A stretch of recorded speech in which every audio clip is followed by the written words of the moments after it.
की मोहरमला आपण टीव्हीवर किंवा प्रत्यक्षात काही विचित्र प्रकार पाहिले असतील. जसे काही लोक स्वतःच्या चेहऱ्यावर मारून घेतात, हत्यारांनी मारून घेऊन रक्त सांडतात, आगीच्या निखाऱ्यावरून पळत जातात वगैरे. असं का? तर हे लोक मोहरमच्या 10 तारखेचा संबंध करबला येथे घडलेल्या घटनेशी जोडतात. ही घटना ज्यामध्ये प्रेषित मोहम्मद यांचे नातू इमाम हुसेन व त्यांच्या कुटुंबातील एकूण 72 जणांची निर्मम हत्या करण्यात आली होती. 3 दिवस लहान लेकरांसह या सर्वांना पाण्याविना तडपडत ठेवण्यात आलं होतं.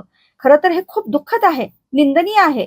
या जुलमी हत्याकांडाचं दुःख सर्वच मुस्लिम समुदायाला आहे आणि खूप जास्त आहे.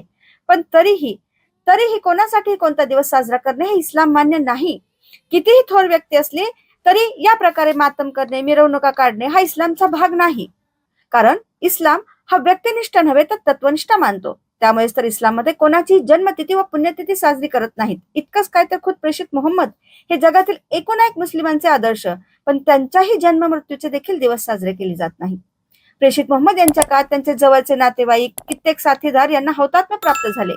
प्रेषितांच्या मृत्यूनंतर 3 खलिफा हजरत उमर, हजरत उस्मान व हजरत अली यांची वार करून भोगसून हत्या करण्यात आली होती.